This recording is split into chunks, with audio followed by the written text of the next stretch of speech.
कथा दान किस प्रकार के लोगों को देना चाहिए और किस प्रकार के लोगों को नहीं। जय श्री राम। तो मैं नीतू पांडे यूट्यूब चैनल पर आप सबका स्वागत करती हूँ। इस कथा का वर्णन स्कंद पुराण में मिलता है। दान ऐसे लोगों को नहीं देना चाहिए जो कि व्यभिचारी हों, यानी कि शराब जुआ मांस मदिरा ऐसा करते हों, लोगों को सताते हों, धन पाकर वह गलत कार्य करते हों, किसी का अपहरण कर लेना, किसी का कोई सामान छीन लेना या दुख देना। इस तरह के लोगों को दान देने से कभी भी पुण्य फलों की प्राप्ति नहीं होती है। लेकिन जो वेद पाठी हों, जो वेदों का ज्ञान देते हों, जो अच्छे ब्राह्मण हों, मन से शालीन हों, यानी कि मन के बहुत अच्छे हों, ऐसे लोगों को दान देने से पुण्य फलों की प्राप्ति होती है, परिवार की रक्षा होती है, बाल बच्चों की रक्षा होती है। ईश्वर हर जगह नहीं हो सकते हैं ना, तो मनुष्य के लिए कर्म उन्होंने छोड़ रखे हैं। जब वो अच्छा कर्म करता है तो यही कर्म उनके पुण्य बनकर उनके जीवन में प्रवेश करते हैं, उनके परिवार और उनकी भी रक्षा करते हैं। ईश्वर इसी तरह से सभी का ख्याल रखते हैं, तो हमें भी अच्छे कर्म करते रहना चाहिए। तो आज की कथा आरंभ करते हैं।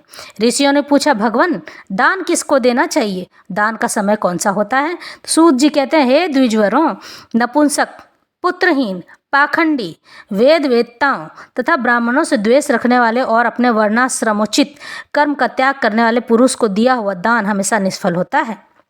जो पराई स्त्रियों में आसक्त रहता है, दूसरे की स्त्री को गलत नज़र से देखता है, दूसरे के धन का जिसके मन में बड़ा लोभ होता है, तथा जो गीत गाने वाला है यानी नाचते गाते हैं, ऐसे ब्राह्मण को दिया हुआ दान हमेशा निष्फल होता है। जिसके मन में असूया दोष दर्शन का भाव भरा है, जो कृतज्ञ और मायावी है, जिसमें ज्ञान का अभाव है, जो ज्ञानी नहीं है, जो सदा भीख मांगने वाला और हिंसक है, जो नाम विक्रय वेद विक्रय यानी कि अपने नाम को बेचता है, वेद पाठों को बेचता है, स्मृति विक्रय यानी कि किसी भी चीज़ की यादों को बेचता है, तथा धर्म विक्रय यानी कि धर्म के नाम पर बेचने वाला, ऐसा काम करने वाला और दूसरों को सताना ही जिसका स्वभाव बन गया है, ऐसे ब्राह्मण को दिया हुआ दान भी हमेशा निष्फल होता है और उसके पाप के भागी आप भी हो जाते हैं।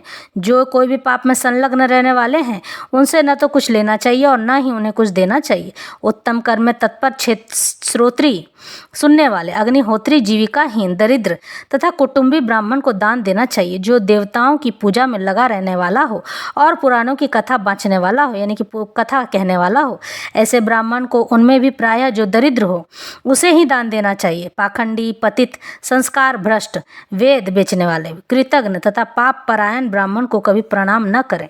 जो स्नान करके आया हो, जिसके हाथों में समिधा यानी कि हवन की लकड़ी और फूल हो, जिसने जल के पात्र ले रखा हो तथा जो भोजन करता हो, ऐसे व्यक्ति को भी प्रणाम कभी नहीं करना चाहिए। जो कलह प्रिय, अत्यंत क्रोधी मतलब बहुत गुस्से वाला, दमन करने वाला यानी कि किसी का भी विनाश कर दे, जन समुदाय के मध्य में स्थित भिक्षानधारी यानी कि सभी के लोगों में रहकर भी भिक्ष मांगता रहता हो, सोया हुआ हो, उनको भी प्रणाम न करें, क्योंकि ऐसे लोगों को प्रणाम करने से मृत्यु का सूचक माना जाता है। रजस्वला, व्यभिचारी, सूतिका, गर्भपात कराने वाली तथा व्रत नाश करने वाली तथा अत्यंत क्रोध में भरी हुई स्त्री को कभी प्रणाम नहीं करना चाहिए। जो श्राद्ध के नियम में नियुक्त हो, देवताओं की पूजा कर रहा हो अथवा यज्ञ एवं तर्पण कर रहा हो, ऐसे पुरुष को भी प्रणाम न करें।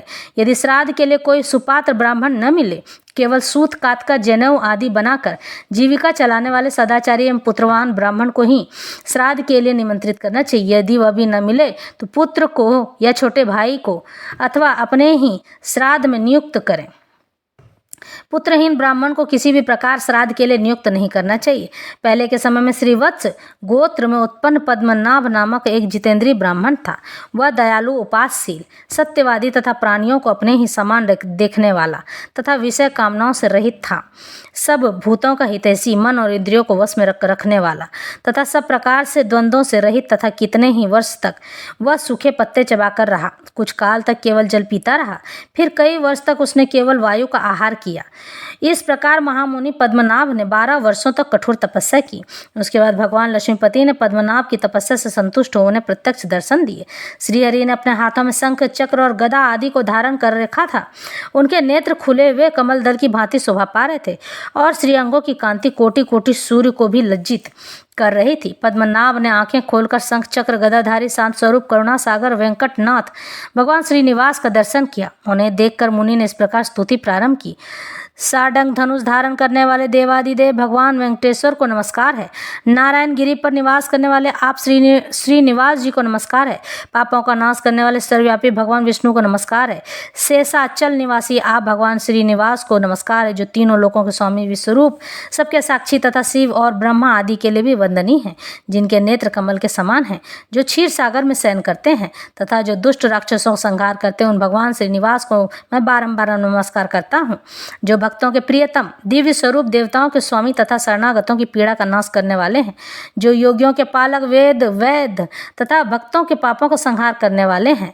उन श्रीनिवास भगवान विष्णु को नमस्कार करता हूँ। चक्र तीर्थ निवासी पद्मनाभ मुनि के द्वारा इस प्रकार स्तुति किए जाने पर परम ऐश्वर्यशाली विश्वरूप दया निधान वेंकटेश नाथ भगवान श्रीनिवास जी की बहुत संतुष्ट हुए और बोले, महाभाग, तुम मेरे चरणार बिंदु के पूजक हो जाओ। हे द्विज श्रेष्ठ, इस चक्र तीर्थ पर मेरी पूजा करते हुए तुम एक कल्प तक निवास करो। ऐसा कहकर भगवान वहीं अंतर ध्यान हो गए। तब से परम बुद्धिमान पद्मनाभ मुनि चक्र तीर्थ के किनारे निवास करने लगे। कुछ काल के बाद वहां एक भयंकर राक्षस आया। वह क्रूर क्षुधा से पीड़ित होकर नारायण परायण पद्मनाभ मुनि को अपना ग्रास बनाना चाहता था, उसे खा जाना चाहता था।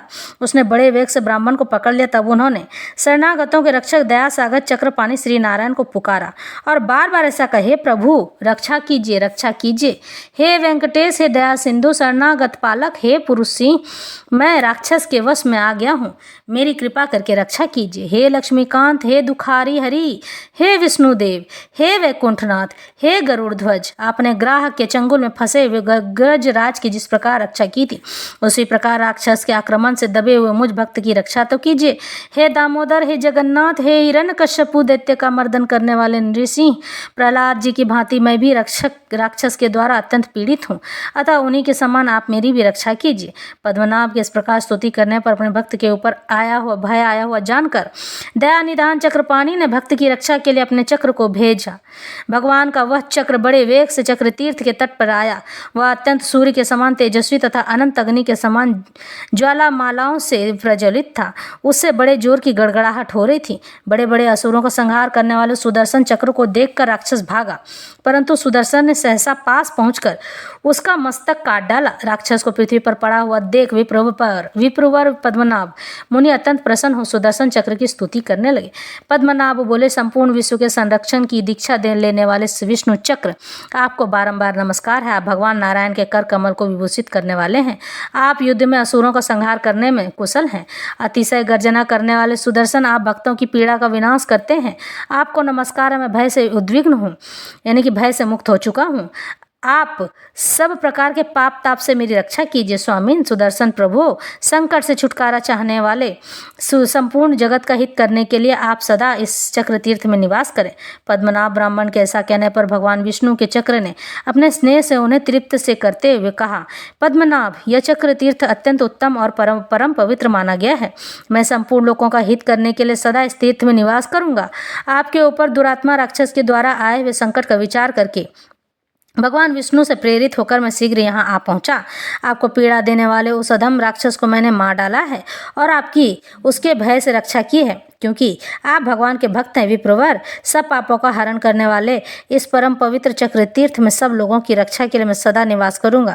मेरे निवास करने से यह तीर्थ चक्र तीर्थ के नाम से प्रसिद्ध होगा, और जो मनुष्य इस मोक्षदायक चक्र तीर्थ में स्नान करेंगे, उन सबके पुत्र पौत्र आदि वंशज निष्पाप होकर भगवान विष्णु के परम धाम को प्राप्त होंगे। यूँ कहकर भगवान विष्णु के चक्र ने पद्मनाभ मुनि तथा अन्य ब्राह्मणों को देखते देखते सहसा उस चक्र सरोवर में प्रवेश किया। शौनक आदि महर्षियों ने इस प्रकार मैंने तुम लोगों से चक्र तीर्थ के महात्म्य का वर्णन किया है और भगवान विष्णु के महत्व का भी। इस तरह से यह कथा यहीं संपन्न होती है।